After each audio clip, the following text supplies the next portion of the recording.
அனைவருக்கும் வணக்கம். ஆனந்தி கஃபேக்கு உங்களை அன்புடன் வரவேற்கிறேன். நம்ம இன்னைக்கு இட்லி தோசைக்கு தேவையான இட்லி பொடி எப்படி தயார் பண்ணலாம்னு பார்க்க போகிறோம்.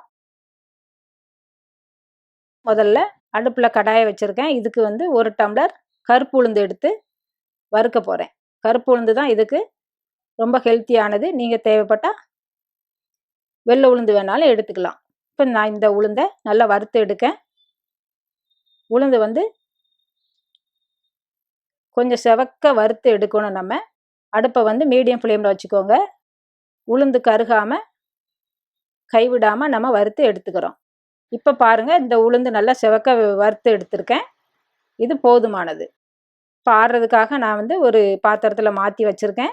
இப்போ நம்ம அடுத்து கடலைப்பருப்பு வறுக்க போகிறோம். இதுக்கு 1 கை அளவு, அதாவது 2 டேபிள் ஸ்பூன் போதுமானது. இந்த கடலைப்பருப்பை நம்ம நல்லா செவக்க வறுத்து எடுத்திருக்கோம். இது நம்ம நல்லா வறுத்ததும் இதையும் நம்ம ஆற விடுறதுக்காக அந்த உளுந்து கூட சேர்த்து வைக்கேன். இப்போ அடுத்து நம்ம வறுக்க போகிறது வேர்க்கடலை. வேர்க்கடலை ஒரு உள்ளங்கை அளவு எடுத்திருக்கேன். அதுவும் 2 டேபிள் ஸ்பூன் அளவு. இதுவும் நல்லா வறுபட்டிருக்கு பாருங்கள். நல்லா தோல் உரிகிற அளவுக்கு வந்திருக்கு. இப்போ நான் அடுத்து எள்ளு சேர்த்துருக்கேன். இந்த எள்ளையும் நம்ம நல்லா பொரியிற வரைக்கும் வறுத்து எடுக்கிறோம். எள்ளு கூடுமான வரைக்கும் நம்ம ப்ரௌன் எள்ளு எடுத்தால் நல்லது. இப்போ எள்ளும் வறுபட்டுருச்சு. இப்போ இதுக்கு தேவையான வத்தல் பார்த்தீங்கன்னா 10 வத்தல் எடுத்துக்கலாம்.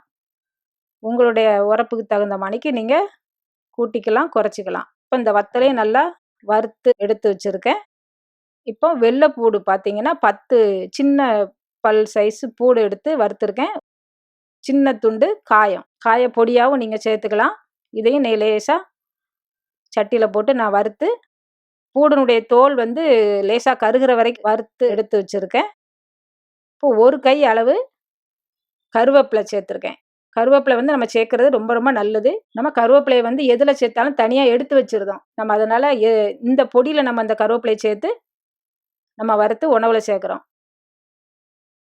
இப்போ பாருங்கள், நான் 1 கை போட்டிருக்கேன். இதுக்கு மேலவும் நம்ம இதில் சேர்த்து நல்லா கலர் மாறி வர்ற வரைக்கும், மொறுன்னு வர்ற வரைக்கும் நம்ம இதை வறுத்து எடுத்துக்கிறோம்.